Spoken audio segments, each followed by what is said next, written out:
maladie de Parkinson a commencé à 45 ans.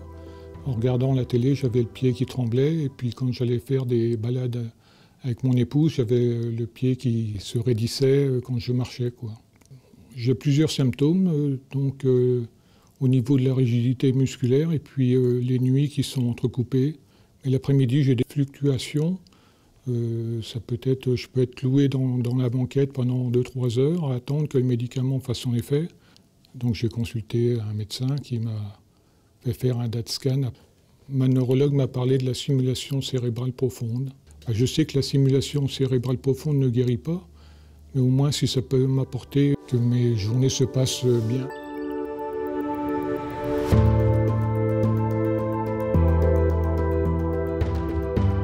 La maladie de Parkinson est une maladie neurologique évolutive qui va s'exprimer en fonction des patients par différents symptômes que sont l'akinésie, à savoir la lenteur gestuelle, la rigidité et le tremblement qui est le signe clinique le plus connu dans la population, qui n'est pas systématique pour un patient donné, qui peut être absent et qui pour certains patients peut être extrêmement invalidant. Au stade débutant de la maladie, les traitements médicamenteux usuels permettent de bien contrôler ces symptômes, puis l'évolution va être marquée par l'apparition de ce qu'on appelle les fluctuations motrices et ou manifestations dyskinétiques, qui se caractérisent par des périodes d'alternance dans la journée entre des moments de bonne efficacité du médicament. Lorsque les fluctuations motrices sont présentes et ont un impact important dans la qualité de vie du patient, va se poser la question de ce qu'on appelle un traitement de seconde ligne, au premier rang desquels figure la stimulation cérébrale profonde. Pour savoir si le patient est un bon candidat pour la stimulation cérébrale profonde, il y a tout un process au cours duquel nous allons effectuer différents examens, que ce soit des tests moteurs, mais également des tests neuropsychologiques, une IRM cérébrale, une évaluation très complète de la maladie au cours de ce qu'on appelle la cartographie de la maladie de Parkinson, ce qui va nous donner une idée très précise de ce qu'est la maladie de Parkinson. On va pouvoir définir l'opérabilité du patient et de savoir s'il est un bon candidat pour la chirurgie. Et on va définir la meilleure cible chirurgicale en fonction de cette cartographie.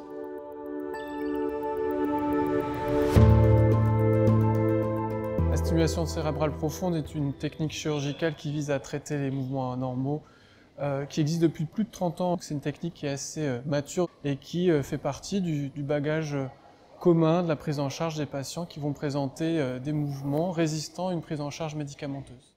La stimulation cérébrale profonde est une technique qui vise à implanter des électrodes dans des structures très précises du cerveau afin d'améliorer la communication automatique de la gestion du mouvement chez le patient qui est malade. Elle consiste donc à mettre 2 électrodes qui vont être reliées à un pacemaker et le tout est sous la peau. Cette technique a fortement évolué depuis une trentaine d'années et aujourd'hui c'est une chirurgie comme une autre qui consiste à un geste complètement réalisé endormi, dont la procédure a été optimisée grâce à l'assistance robotisée nous permettant d'être plus précis dans la réalisation de l'acte et l'amélioration de l'imagerie médicale qui nous permet à la fois de mieux cibler les zones à aller atteindre, mais également s'assurer que nous les avons atteintes avec l'imagerie péropératoire. La prise en charge d'un patient par stimulation cérébrale profonde devient une chirurgie banale, habituelle, correspondant à un seul acte, entièrement sous anesthésie générale, qui va durer une demi-journée.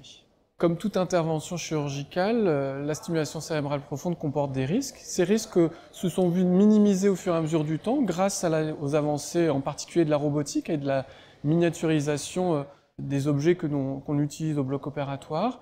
Il en demeure que ces risques, même s'ils sont devenus rares, peuvent exister, en particulier le risque d'hématome, c'est-à-dire de réaliser une hémorragie à l'intérieur du cerveau qui peut entraîner un déficit neurologique comme un accident vasculaire cérébral.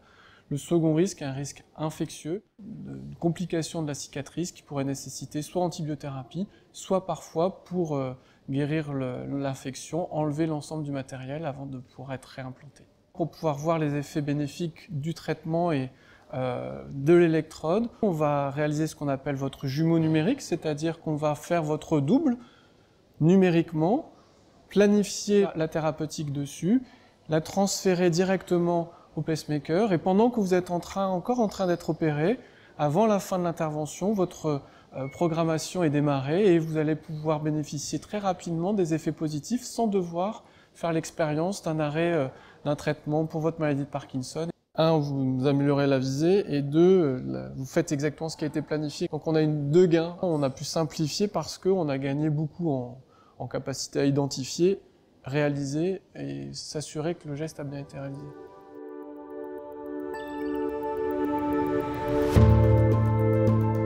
Les bénéfices à attendre de la stimulation cérébrale profonde, c'est bien sûr la diminution des symptômes liés à la maladie de Parkinson, donc la diminution des raideurs, de la lenteur, des tremblements, la diminution des blocages imprévisibles, et puis bien sûr, pour certaines stimulations cérébrales profondes, la diminution des doses de médicaments, une amélioration de la qualité de vie du patient et de son entourage. Une fois la stimulation réalisée, le patient rentre au domicile.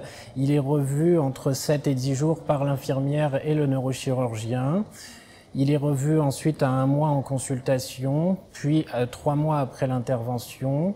Un grand bilan en hospitalisation pendant quelques jours à 1 an de la stimulation. Et ensuite, le patient reprend son suivi habituel avec un suivi avec son neurologue de ville. Et puis, on le revoit 1 fois par an au centre expert Parkinson pour modifier un petit peu les réglages ou adapter les doses médicamenteuses. Alors ces 30 dernières années, il y a eu d'énormes changements dans la prise en soin, dans le parcours patient de la stimulation cérébrale profonde dans la maladie de Parkinson. Une franche optimisation de celui-ci a été mise en place, de la durée de séjour et de tout le balisage du suivi la première année et au-delà.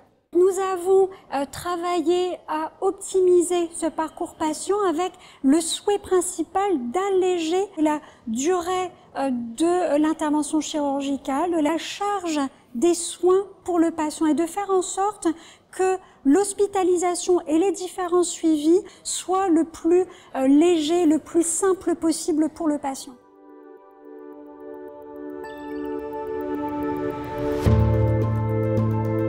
Nous intervenons à différentes étapes du parcours de soins du patient. Lors de la consultation, on va également faire découvrir le matériel qui lui sera implanté, c'est-à-dire les électrodes et le neurostimulateur. Il y a différents types de piles pour le stimulateur. Il y a des piles non rechargeables qui ont une durée de vie entre 3 et 5 ans en fonction des réglages utilisés. Et puis désormais, il y a des piles rechargeables qui ont une durée de vie entre 15 et 25 ans, mais qui nécessitent d'être rechargées généralement 1 fois par semaine par le patient. Le choix s'effectue généralement en fonction du profil patient et en fonction de ses attentes. Et bien souvent, nous laissons le choix au patient entre les deux technologies. Nous intervenons après l'opération en neurochirurgie pour s'assurer du bon réveil du patient, de son bien-être, de son état moteur. Et nous engagerons tout doucement l'éducation par rapport à l'utilisation de la télécommande. L'accompagnement du patient se poursuit par les appels téléphoniques et l'utilisation d'une application digitalisée que nous sommes en train de mettre en place. Pour bien accompagner le patient, notre équipe doit être disponible, bienveillante, à l'écoute.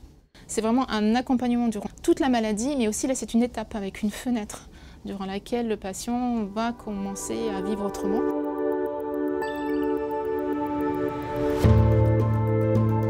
Après l'intervention, une fois que j'étais en réanimation, je me suis trouvé déjà mieux. Ma femme est venue me voir et c'est vrai que là, elle ne croyait pas que c'était moi qui marchais aussi facilement dans le couloir. Si on trouve que j'ai une implantation, non, je pense pas. Je pense pas qu'il n'y a rien qui fait qu'on voit que j'ai eu une implantation cérébrale profonde, quoi. Non.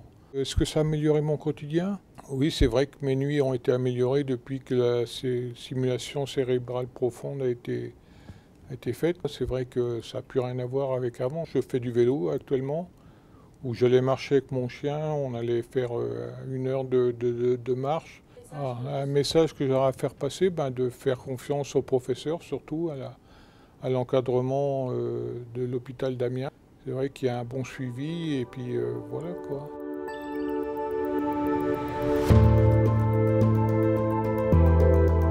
Bonjour, je m'appelle Nelly, j'ai 60 ans.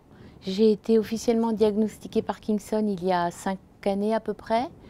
J'ai souffert pendant plusieurs années, une bonne dizaine d'années d'errance médicale. J'ai été suivie dans différents centres et jamais personne ne m'a parlé de la stimulation cérébrale profonde. Je suis arrivée donc sur Amiens et en première consultation en juin 2020 et le neurologue m'en a tout de suite parlé en fait. J'avais entendu parler de la stimulation cérébrale profonde mais je ne savais pas exactement ce que c'était et ce que ça pouvait engendrer. Donc j'ai fait des recherches sur internet, ça m'a permis de découvrir un peu plus.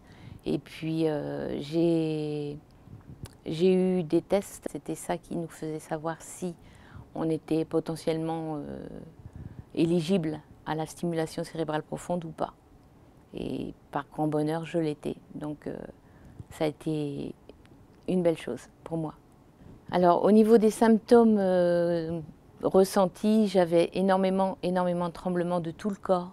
En fait, plus le côté gauche que le côté droit, mais j'avais des idées noires, forcément.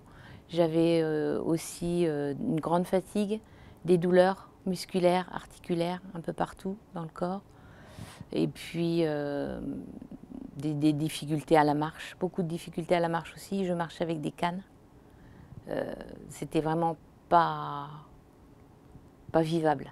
Depuis que j'ai été implantée, on peut dire qu'on oublie en grande partie la maladie parce que les symptômes sont considérablement moins forts, pour dire quasiment absents.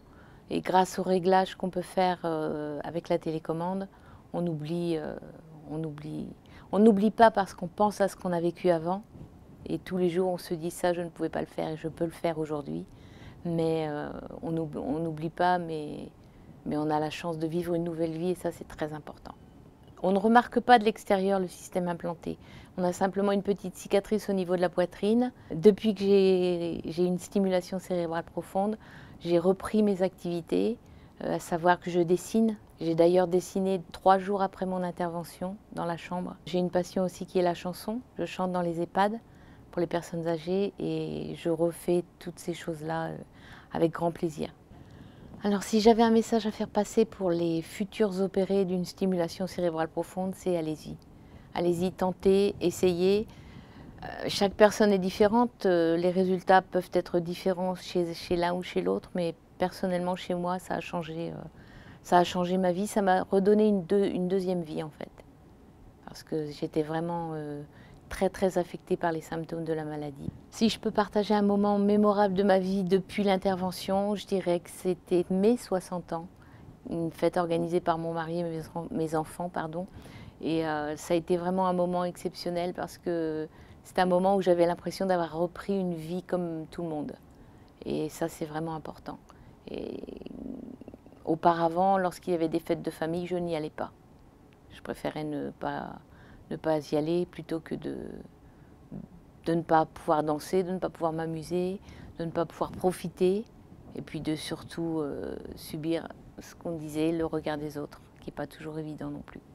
Donc là maintenant je dirais que j'ai une deuxième vie et que j'en profite avant que la maladie ne me rattrape.